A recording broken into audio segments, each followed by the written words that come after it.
Dear students, आज हम बात करेंगे इनकम्प्लीट डोमिनेंस की।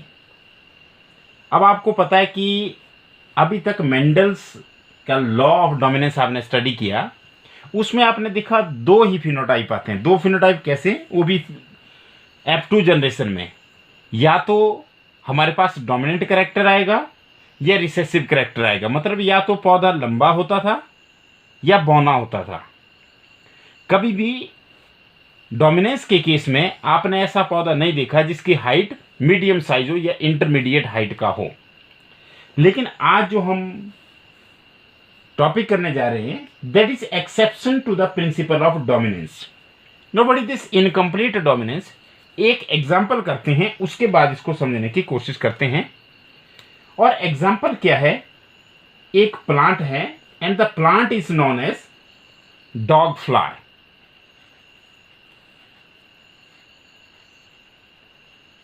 और स्नैपड्रैगन। देखिए, आज हम बात करेंगे इनकम्प्लीट डोमिनेंस की। और आज हमने मटर को छोड़ करके, पाइसम स्टाइबम को छोड़ करके स्नैपड्रैगन की बात की। अब अगर इस स्नैपड्रैगन का हम साइंटिफिक नेम देखें तो it is antirrhinum. Now how will you write this antirrhinum? ANTIRR, this is very important. ANTI, antirrhinum, RHINIUM। तो एंटीरहीनियम स्पीसीज की हम बात करेंगे। इस फ्लावर को देख करके आप एकदम समझ जाएंगे कि इनकम्प्लीट डोमिनेंस बेसिकली होती क्या है। पहले तो आप एक चीज क्लियर करें कि this is exception to the principle of dominance. Dominance में क्या होता था, अगर हम F1 जनरेशन देखें तो वहां पे केवल डोमिनेंट कैरेक्टर आता था। मतलब अगर आप टॉल और ड्वार्फ का क्रॉस करवाते थे तो केवल F1 जनरेशन में टॉल प्लांट्स होते थे। और यदि आप राउंड सीड्स वाले प्लांट्स का क्रॉस करवाते थे रिंकल्ड के साथ, तो वहां पे F1 में केवल राउंड सीड्स वाले प्लांट्स होते थे। F2 में जाकर के रेशो होता था 3:1, दैट इज फिनोटिपिक रेशो। मतलब देखने में जो तीन होते थे वो डोमिनेंट ही होते थे, भले ही वो होमोजाइगस हो या हेटेरोजाइगस हो, लेकिन रिसेसिव ट्रेट जो था एक, मतलब 25% होता था। अब आज हम एक एग्जाम्पल करते हैं। जैसे मैंने आपको बताया कि हम एग्जाम्पल ले रहे हैं डॉग फ्लावर और स्नैपड्रैगन का, और हम बिल्कुल NCERT के हिसाब से चल रहे हैं। तो आप इस एग्जाम्पल को देखें। क्या एग्जाम्पल क्या है? अब सबसे पहले हमारे पास आती है P जनरेशन, मतलब पेरेंट्स हम ले रहे हैं। कैसे पेरेंट्स लिए हमने? पेरेंट्स लिए हमने जिनके फ्लावर रेड थे और जिनके फ्लावर वाइट थे। मतलब हमने ऐसे पेरेंट्स लिए जिनके फ्लावर्स में कलर डिफरेंस था। क्या कलर डिफरेंस था? पहले वाले हमने रेड फ्लावर वाले प्लांट लिए और दूसरे वाले हमने लिए वाइट वाले। अब मैं आगे आपको ये बताऊंगा कि ये भी जरूरी नहीं है कि आप यहाँ पे RR और यहाँ क्या करें, स्मॉल r ही लें, या आप ऐसे भी कह सकते हैं, इसको RR ले सकते हैं और इसको WW भी ले सकते हैं, पर स्मॉल लें। और ये एक चीज़ का आप ध्यान रखें कि यहाँ पर हमारे पास इनकम्प्लीट डोमिनेंस होगी। अब क्या इनकम्प्लीट डोमिनेंस होती है, इस एग्जाम्पल से आपको क्लियर हो जाएगा। अब देखिए, जब गैमेट्स बनते हैं तो पेयर ऑफ एलील्स में से एक ही जाता है एलील गैमेट में, और यहाँ पे बन जाएंगे दो गैमेट्स। तो क्या बन गए? R and R। These are gametes। Clear?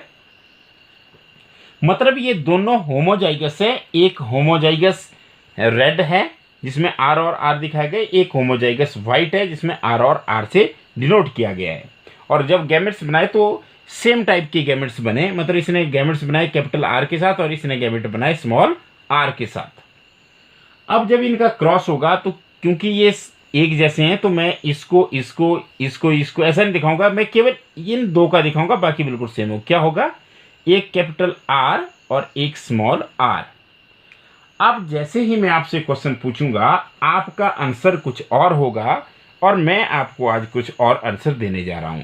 मैं आपसे क्वेश्चन पूछ रहा हूं कि जब एक R कैपिटल है एक R स्मॉल है, तो यहां पर किस कलर के फ्लावर होने चाहिए, मतलब किस कलर के प्लांट्स हो, किस कलर के फ्लावर वाले प्लांट्स होंगे। तो आपका आंसर होगा रेड, क्योंकि अभी तक आपने पढ़ा लॉ ऑफ डोमिनेंस, और लॉ ऑफ डोमिनेंस बोलता है कि अगर हमारे पास डिसिमिलर पेयर ऑफ एलील्स हो तो जो डोमिनेंट वाला है वही अपना इफेक्ट दिखाता है। तो आपको ये लग रहा है कि कैपिटल आर डोमिनेंट है स्मॉल आर पे, तो यहाँ पे जो फ्लावर होने चाहिए वो रेड होने चाहिए, पर यहाँ पर ऐसा नहीं हुआ। यहाँ पर जो फ्लावर बने दे आर मोस्ट इंपॉर्टेंट। कैसे फ्लावर बने, अब मैं कलर भी वही यूज कर रहा हूँ, कैसे फ्लावर बने, पिंक। अब ये कमाल हो गया।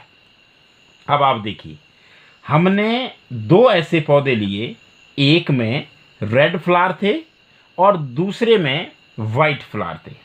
जब हमने उनका क्रॉस करवाया तो F1 जनरेशन में, फर्स्ट फिलियल जनरेशन में कैसे प्लांट्स आए, ऐसे प्लांट्स आए जिनमें पिंक फ्लावर लगे। अब देखिए, ना तो रेड ना तो वाइट, बीच का कलर आ गया। आप ये समझ लीजिए कि जब एक लंबे पौधे और एक छोटे पौधे का क्रॉस करवाया तो बीच वाले पौधे हुए इंटरमीडिएट हाइट के पौधे हुए। पर यहाँ पे हम मटर की बात नहीं कर रहे हैं, हम बात कर रहे हैं डॉग फ्लावर की, स्नैपड्रैगन की, एंटी रहीन स्पीसीज की। अब आप समझ ही गए होंगे कि ये एक किस्म की इनकम्प्लीट डोमिनेंस है। क्यों इनकम्प्लीट है, क्योंकि जब दो आर थे तो कलर रेड था, जब दो कैपिटल आर थे तो कलर कैसा था, रेड, और जब दो स्मॉल आर थे तो कलर वाइट था। अब जब हमारे पास F1 जनरेशन में एक कैपिटल आर आया एक स्मॉल आर आया तो कलर कैसा हो गया, पिंक। मतलब वाइट से थोड़ा सा रेड की तरफ और रेड से थोड़ा सा कम, तो मतलब कौन सा कलर आया, pink. Now this is incomplete dominance, ना तो पूरी तरह से रेड और ना ही पूरी तरह से वाइट, बीच का कलर आया। तो इस स्थिति को कहा जाता है इनकम्प्लीट डोमिनेंस। अब देखिए, अब आप इजीली इसके क्रॉस को समझ सकते हैं। जब हम F2 जनरेशन में, तो सारे के सारे कैसे हुए, यहाँ पे ऑल वर पिंक, मतलब हमारे पास ऐसा फिनोटाइप आया जो कि किसी भी पेरेंट का फिनोटाइप नहीं था, क्योंकि कुछ पेरेंट्स जो थे रेड फ्लावर वाले थे और दूसरे जो थे वाइट वाले थे। पर ये जो प्रोजेनी बनी, they were different from the their parents in the color, that is all of them they were pink, या they were bearing pink flowers. Clear? अब हम इसकी क्या करेंगे, सेल्फिंग। अब आपको पता है सेल्फिंग में क्या करते हैं, सेम गैमेट इसे इसके कौन से गैमेट बनेंगे बोलिए, इसे दो गैमेट बनेंगे, एक आर एलील वाला और एक स्मॉल आर वाला। अब आपने क्या करना होता है, जब भी आप सेल्फिंग करें तो आप एक सिंपल सा इस तरीके से कर सकते हैं। आप ऐसे लें, एक टेबल बनाएं, और सेल्फिंग का मतलब क्या हुआ कि अगर हमारे पास यहाँ कैपिटल आर है या स्मॉल आर है तो इस साइड भी आपने वही लेने हैं, क्योंकि दूसरा पेरेंट भी वैसा ही होगा, वही होगा, उसी तरह का होगा, सेम जीनोटाइप होगा। अब आप बताइए क्या जीनोटाइप हुआ। अब देखिए, इधर को सपोज करो ये फीमेल है और ये मान लीजिए मेल है। अब आपने एक मेल से एक फीमेल से, बोलिए क्या हुआ, यहाँ पे कैपिटल आर और यहाँ पर कैपिटल आर कहाँ से आया, यहाँ से, और इधर से क्या है, स्मॉल आर। यहाँ पर देखिए, यहाँ से आया कैपिटल आर और यहाँ से आया स्मॉल आर। हालांकि आप ऐसा भी कर सकते हैं कि स्मॉल पहले भी लिख सकते हैं, पर देखिए जब आप कैपिटल पहले लिखें ज़्यादा अच्छा रहेगा, तो इसलिए आप जहाँ भी कैपिटल चाहे किसी साइड हो, आप पहले कैपिटल लिखें फिर स्मॉल लिखें, और यहाँ पे क्या बना, आर एंड आर। अब मैं आपसे पूछने जा रहा हूँ कि बताइए इनका जीनोटिपिक रेशो क्या है। तो आप जीनोटिपिक रेशो में कोई प्रॉब्लम नहीं है। होमोजाइगस कैपिटल आर एक है, हिट्रोजाइगस दो है, और होमोजाइगस स्मॉल आर कितना है, एक। तो रेशो तो वही है लगभग मेंडल के लॉ ऑफ डोमिनेंस की तरह, मेंडल के रेशो की तरह। पर अब हम बात करेंगे फिनोटिपिक रेशो की। कोई बता सकता है कि फिनोटिपिक रेशो क्या होगा इस स्थिति में, आप बताइए तो क्या होगा फिनोटिपिक रेशो, जिसमें आर और आर होंगे, नो डाउट इनमें जो फ्लावर लगेंगे वो रेड लगेंगे। पर मुझे बताइए जब आर और आर होगा तो कैसे होंगे। अब अगर आप लॉ ऑफ डोमिनेंस की बात करते तो आप बोलते कि रेड ही होते, क्योंकि आर और आर में से क्या है, कैपिटल आर डोमिनेंट है और ये अपने स्मॉल आर को अपना इफेक्ट नहीं दिखाने देता है, इसलिए कलर तो रेड आएगा। पर यहां पर कलर रेड नहीं आएगा, यहां पर कौन सा कलर आएगा, पिंक कलर आएगा। और अगला क्लियर है, कौन सा कलर आया हमारे पास, व्हाइट। तो यहां पर कितने फिनोटाइप आए, कितने फिनोटिपिक एक्सप्रेशन हुई, 3। F2 में फिनोटिपिक एक्सप्रेशन टोटल कितनी हुई, 3 हुई। जीनोटिपिक रेशियो वही है 1:2:1, but the phenotypic ratio is different. तो इसका मतलब है ये जो हेटेरोजाइगस फॉर्म है, इसमें कौन सी डोमिनेंस हुई, इनकम्प्लीट डोमिनेंस हुई। तो दिस इज इनकम्प्लीट डोमिनेंस। अब अगर मैं इनकम्प्लीट डोमिनेंस को पार्शियल डोमिनेंस कहूं तो भी गलत नहीं होगा। मतलब इनकम्प्लीट डोमिनेंस को आप क्या कह सकते हैं, पार्शियल डोमिनेंस भी कह सकते हैं। आप को मैं एक डायग्राम आप अपनी एनसीईआरटी की बुक में देख सकते हैं। वहाँ पे आपको कलर्ड फ्लावर दिए गए हैं और आप देखें कि वहाँ पे रेड कलर के फ्लावर का क्रॉस करवाया गया है वाइट कलर के साथ, रिजल्ट है पिंक। और पिंक के साथ हमारे पास फिर क्या आ गया, जब हम F2 में सेल्फिंग कर रहे हैं तो वहाँ पे 3 फिनोटाइप आ गए, एक रेड, पिंक और व्हाइट। डोमिनेंस के हिसाब से रेड और व्हाइट ही आने चाहिए थे। Know what is incomplete dominance. Incomplete dominance क्या है, अब मैं सबसे पहले आपको इनकम्प्लीट डोमिनेंस की डेफिनेशन बता रहा हूं। इनकम्प्लीट डोमिनेंस या इनकम्प्लीट इनहेरिटेंस बेसिकली है क्या, it is the phenomenon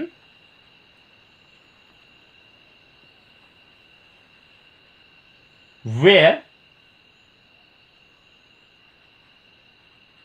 none of two contrasting traits, और क्या बोलते हैं आप, कंट्रास्टिंग क्या होते हैं, जीन्स और फैक्टर्स इज डोमिनेंट। मतलब क्या हुआ कि वहां पे दोनों में से कोई भी डोमिनेंट नहीं है, and the expression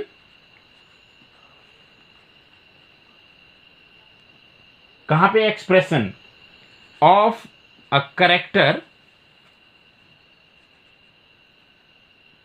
in hybrid. और हाइब्रिड कहां पे बनते हैं, F1 जनरेशन इज इंटरमीडिएट।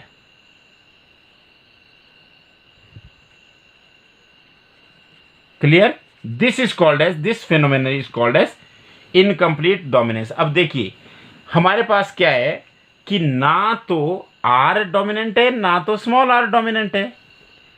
अगर आर डोमिनेंट होता तो कलर आता रेड, पर यहां पे none of the contrasting genes और factors are dominant and they give intermediate phenotype. Intermediate का मतलब है कि रेड और व्हाइट के बीच का जो फिनोटाइप है वो दे रहे हैं, और जो रेशो है वो 3:1 के बजाय यहां पर 1:2:1। यहाँ पे जीनोटिपिक और फिनोटिपिक रेशो लगभग सेम आ रहे हैं, लगभग क्या बिल्कुल सेम आ रहे हैं, क्योंकि 25% हमारे पास रेड है, 25% वाइट है और 50% जो है वो कौन से आगे हमारे पास, पिंक आ गए। अब इसकी हम एक्सप्लेनेशन करते हैं। Explanation of the concept of dominance. अब what exactly is dominance? Why are some alleles dominant and other recessive? अब ऐसा क्यों है कि कुछ डोमिनेंट हो जाते हैं, कुछ रिसेसिव हो जाते हैं। इसको समझने के लिए हमें एक चीज समझनी पड़ेगी कि व्हाट अ जीन डज। एक जीन करता क्या है। अगर ये चीज हमें समझ आ जाए तो हम आसानी से समझ सकते हैं कि कोई चीज डोमिनेंट क्यों होगी और कोई रिसेसिव क्यों होगी। Every gene contains information to express a particular trait. ये है सबसे इंपॉर्टेंट भाई, कि मतलब जीन जो होता है, एवरी जीन कंटेन्स इंफॉर्मेशन, उसमें इंफॉर्मेशन होती है किसके बारे में, इंफॉर्मेशन किस चीज के बारे में होती है, to express a particular trait, to express a particular trait, उसको एक्सप्रेस करने के बारे में उसमें इंफॉर्मेशन होती है। अब जैसे अगर हम बात करते हैं डिप्लॉयड ऑर्गेनिजम्स की, जैसे हम डिप्लॉयड है, डिप्लॉयड ऑर्गेनिज्म, डिप्लॉयड ऑर्गेनिज्म में क्या होता है, there are two copies of a gene, there are two copies of a gene होती है ना, क्योंकि जब भी हम दिखाते हैं तो हम दो लेटर से दिखाते हैं उसको, capital T, T small T, ठीक है ना, दैट इज क्या बोलेंगे उसको, a pair of alleles. Clear. अब अगर ये पेयर ऑफ एलील्स क्या है, वो हमेशा एक जैसे नहीं होंगी। पेयर ऑफ एलील्स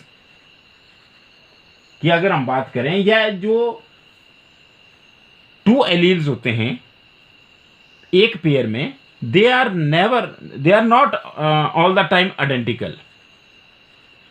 जरूरी नहीं है कि सारे, अब ऐसा तो नहीं आपको पता है कि हमेशा ऐसे तो नहीं होंगे या हमेशा ऐसे तो नहीं होंगे, वो इस तरह के भी हो सकते हैं। ये कौन सी फॉर्म होती है बताइए, ये होमोजाइगस होती है कि हेट्रोजाइगस होती है, ये फॉर्म होती है हेट्रोजाइगस। तो हेट्रोजाइगस में वो डिफरेंट भी होते हैं। अब क्यों डिफरेंट होते हैं, जैसे अब मान लीजिए हमारे पास ये है, अभी हमने लिया था capital R and small R, इसमें कौन सा कलर आया था, पिंक कलर आया था। तो it means one of them may be different due to some changes. जैसे ये है, मान लीजिए it may be different due to some changes, और ड्यू टू सम चेंजेस क्या होते हैं, ये आगे आप चैप्टर पढ़ेंगे म्यूटेशन का, वहां पे मैं आपको बताऊंगा कि वो क्या चेंजेस होती है। तो उस वजह से क्या होता है, जैसे इसमें चेंजेस होती है तो इंफॉर्मेशन गेट्स मॉडिफाइड। हमने बोला जीन में इंफॉर्मेशन होती है किसी ट्रेट को एक्सप्रेस करने के लिए, पर जब हम बात करते हैं एलील की, तो एलील जो पेयर होता है उसमें दोनों बिल्कुल एक जैसे नहीं होते सदा, कभी कभी वो डिफरेंट भी होते हैं। तो जब वो डिफरेंट होती है तो उनमें से एक चेंज हो जाता है, और उसकी वजह से जो इंफॉर्मेशन होती है दैट गेट्स मॉडिफाइड। तो इंफॉर्मेशन मॉडिफाइड हो जाती है। जैसे इंफॉर्मेशन रेड के लिए थी या तो व्हाइट के लिए थी, पर वहां मॉडिफाई होगी, वहां कौन से कलर आ गया हमारे पास, पिंक कलर आ गया। मतलब the information gets modified that a particular allele contains. अब एक एग्जांपल लेते हैं। अब क्या है, एक जीन है, मान लीजिए एक एग्जांपल लेकर के हम चलते हैं। ये जीन क्या कर रहा है, it contains the information for producing an enzyme. इसमें इंफॉर्मेशन है क्या बनाएगा, एक किसको बनाने के लिए इंफॉर्मेशन है, to produce an enzyme. Clear. अब आपको पता है कि इस जीन की कितनी कॉपीज होंगी, 2 कॉपीज होगी, ठीक है। एक इस जीन में किस चीज की इंफॉर्मेशन है, एंजाइम बनाने की, और वो एंजाइम जो है वो सबस्ट्रेट को चेंज करेगा प्रोडक्ट में। अब किसकी कितनी कॉपीज है, इसकी 2 कॉपी है। तो इन 2 कॉपीज को क्या बोलेंगे हम, 2 एलिलिक फॉर्म्स है मतलब इसकी। अब जो 2 एलिलिक फॉर्म्स है, अब उनमें से एक नॉर्मल है, एक कैसी है, नॉर्मल है, और दूसरा कैसा है, मॉडिफाइड है। क्लियर। जैसे मान लीजिए ये आर है, ये स्मॉल आर है, ये नॉर्मल है और ये कैसा है, मॉडिफाइड है। क्लियर। कि अब ये जो नॉर्मल एलील है, इट प्रोड्यूसेस नॉर्मल एंजाइम, इससे वही एंजाइम बनना नॉर्मल एंजाइम। नॉर्मल एंजाइम क्या बनना, जैसे मान लीजिए हमारे पास किसी भी, जैसे कोई भी एंजाइम है वो एक सबस्ट्रेट को ट्रांसफॉर्म करता है, तो अगर नॉर्मल होगा तो वो उस सबस्ट्रेट को वो एंजाइम बनेगा और उसको क्या कर देगा, वो ट्रांसफर कर देगा। Means that is normal gene और normal allele produces the normal enzyme that transforms the substrate into product. Clear है, ये जो प्रोडक्ट है उसमें बदल देगा। अब जो मॉडिफाइड एलील है, ये 3 टाइप का हो सकता है। ये 3 टाइप के रिजल्ट दे सकता है। It is responsible for production. किसकी प्रोडक्शन के लिए उससे, किसकी बात कर रहे हैं हम? जैसे ये आर है, ये तो नॉर्मल है, ये रेड कलर बनाएगा जैसे हम ये बात करें। लेकिन ये जो मॉडिफाइड है स्मॉल आर, या मान लीजिए कोई एक फॉर्म इसकी मॉडिफाइड है, वो 3 चीजों की प्रोडक्शन कर सकता है। किस किस की प्रोडक्शन? नंबर 1, द नॉर्मल और लेस एफिशिएंट एंजाइम। या तो बिल्कुल नॉर्मल एंजाइम होगा या थोड़ा सा वो कम एफिशिएंट होगा। क्लियर? इट कैन, कौन से वाला जो मॉडिफाइड वाला है, या तो वो नॉर्मल एंजाइम प्रोड्यूस करेगा या लेस एफिशिएंट करेगा। Number 2, non functional enzyme. अब देखिए नॉन फंक्शनल एंजाइम भी ये बना सकता है। और number 3, no enzyme at all. ये किसकी बात है? ये बात है मॉडिफाइड की। मैं आपको एक और चीज बताऊं कि हमारे पास क्या है, जब डिप्लॉयड ऑर्गेनिज्म होता है तो डिप्लॉयड ऑर्गेनिज्म में 2 कॉपी होती है एक जीन की, और उनको बोलते हैं पेयर ऑफ एलील्स। और ये दोनों जरूरी नहीं है कि दोनों एक जैसी हो। ये हेटेरोजाइगस के केस में one of them may be different due to some change that it has undergone, और उसकी वजह से उसकी इंफॉर्मेशन क्या हो जाएगी? मॉडिफाई हो जाएगी। उस पर्टिकुलर एलील की इंफॉर्मेशन क्या हो जाएगी? मॉडिफाई हो जाती है। और हमने बोला कि एक जीन जो है, मान लिया जाए वो नॉर्मल है, तो वो क्या बनाएगा? वो नॉर्मल एंजाइम बनाएगा और सबस्ट्रेट को कन्वर्ट कर देगा प्रोडक्ट में। पर दूसरा मॉडिफाइड जो होगा, जिसमें कुछ चेंजेस हुई है, वो 3 टाइप के एंजाइम बना सकता है। कौन कौन से 3? या तो नॉर्मल और लेस एफिशिएंट एंजाइम बनाएगा, या ऐसा एंजाइम बना देगा जो फंक्शनल नहीं है, या कोई एंजाइम नहीं बनाएगा। अब अगर हम सबसे पहले बात करते हैं फर्स्ट केस की। फर्स्ट केस की कैसा एंजाइम बनाया उसने? द नॉर्मल और लेस एफिशिएंट एंजाइम। अब नॉर्मल है तो इसका मतलब है नॉर्मल की क्या, तो इसका इफेक्ट इसकी तरह होगा। क्या बन जाएगा? नॉर्मल एंजाइम बनेगा और उस सबस्ट्रेट को ट्रांसफॉर्म कर देगा। It means in the first case the modified allele is equivalent to unmodified allele, that is it will produce the same phenotypic trait। मतलब क्या है? सबस्ट्रेट को कन्वर्ट करके वही फिनोटिपिक ट्रेट बनाएगा। और ऐसा हमारे पास जो होता है वो इक्विवेलेंट एलील पेयर्स जो होते हैं वो काफी कॉमन होते हैं। But if the allele produces non functional और नो एंजाइम एट ऑल। देखिए अब जो मॉडिफाइड है उसने क्या बनाया? नॉन फंक्शनल बनाया या एंजाइम बनाया ही नहीं, तो क्या होगा? The phenotype will be affected. क्यों हुआ फिनोटाइप अफेक्टेड? मतलब लाल रंग जो बढ़िया बनना था वो बना ही नहीं, उसके लिए एंजाइम ही नहीं था। जब वो नहीं बना या कम बना तो कौन सा कलर आ गया हमारे पास? पिंक आ गया। It means the phenotype will only depend on the functioning of unmodified allele. किसके? जो अनमॉडिफाइड एलील है। क्योंकि जो हम जब इसने बनाया ही नहीं तो इस पे तो डिपेंड करेगा ही नहीं मॉडिफाइड पे। क्यों? क्योंकि इसके पास तो अब इस पे डिपेंड करेगा इसने कितना बनाया। The unmodified allele which represent the original phenotype is dominant allele. Usually इसको डोमिनेंट किया जाता है, और जो मॉडिफाइड होता है उसको रिसेसिव एलील माना जाता है। तो इसका मतलब है कि जो पिंक कलर आया वो किसकी वजह से आया हमारे पास? जो दूसरा था वो नॉन फंक्शनल की वजह से हमारे पास, नॉन फंक्शनल एंजाइम की वजह से आया या नो एंजाइम की वजह से आया। अब लास्टली मैं आपको एक और एग्जांपल देने जा रहा हूं, आप इस एग्जांपल को समझिए। अब देखिए जो मैं एग्जांपल की बात कर रहा हूं वो है एंडालुसियन फाउल। ये आपके एनसीईआरटी में एग्जांपल नहीं दिया गया है, लेकिन इस कंसेप्ट को समझने के लिए बहुत इंपॉर्टेंट है। ये मुर्गे 2 कलर के होते हैं, मतलब जो नेचुरल प्योर स्टेट में अगर देखें तो 2 टाइप के कलर होते हैं इनके, एक ब्लैक कलर और एक वाइट कलर। अब मैं यहाँ पर जो इनको रिप्रेजेंट करने का तरीका है वो मैं थोड़ा सा डिफरेंट करूँगा। जैसे मैं ब्लैक को डिनोट कर रहा हूँ B और B से, और वाइट को डिनोट करूँगा W और W से। अब देखिए जब इनकी क्रॉसिंग होगी तो F1 में हमारे पास फिनोटाइप आएगा, जीनोटाइप आएगा B और W। अब अगर मैं यहाँ B और स्मॉल b लिखता तो आप बोलते कि ये ब्लैक आता, क्योंकि आपने अभी तक पढ़ा कि जो डोमिनेंट होता है F1 में वही होगा। आपको पता है ये पेरेंट्स है, ये हमारे पास क्या है, ये F1 है। लेकिन यहाँ पे जो मुर्गे आए वो कैसे आए, इसका मतलब है यहाँ पे कोई डिफरेंट फिनोटाइप आएगा, क्योंकि अब हमारे पास कौन सी डोमिनेंस है, इनकम्प्लीट डोमिनेंस। अब देखो ब्लू कलर के मुर्गे बन गए।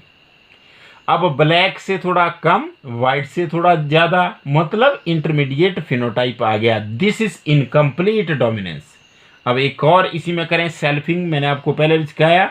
बी यहाँ ले लेंगे, डब्ल्यू यहाँ ले लेंगे, और सेम इसी तरफ हम लेंगे इसी तरह के, और यहां पे भी आप फिनोटाइप बताएंगे कि कौन सा फिनोटाइप ऑरिजिन, ए बी और ये डब्ल्यू। ये सेल्फिंग हो रही है, सेल्फ क्रॉस।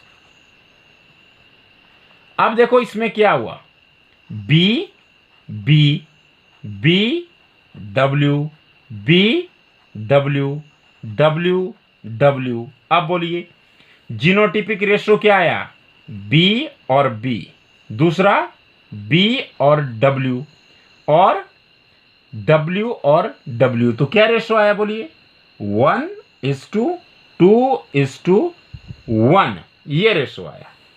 अब आप बताइए इसका फिनोटिपिक रेशो क्या होगा। फिनोटिपिक रेशो क्या होगा, ये मुर्गे होंगे ब्लैक, ये होंगे ब्लू, और ये होंगे व्हाइट।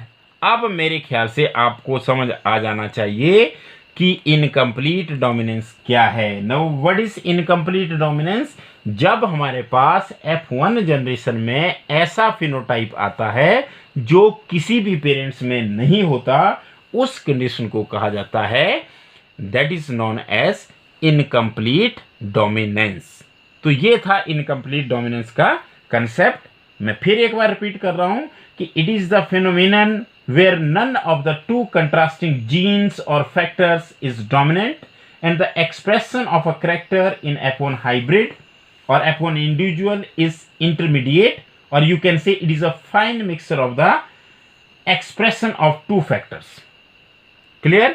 तो मतलब ये वाला जो हमारे पास आई सिचुएशन, ये जो कि डोमिनेंस के केस में कैसा होना चाहिए था, ब्लैक होना चाहिए था, वो किस में चेंज हो गया, ब्लू में चेंज हो गया। This is called as incomplete dominance. तो नेक्स्ट वीडियो में हम बात करेंगे कोडोमिनेंस की।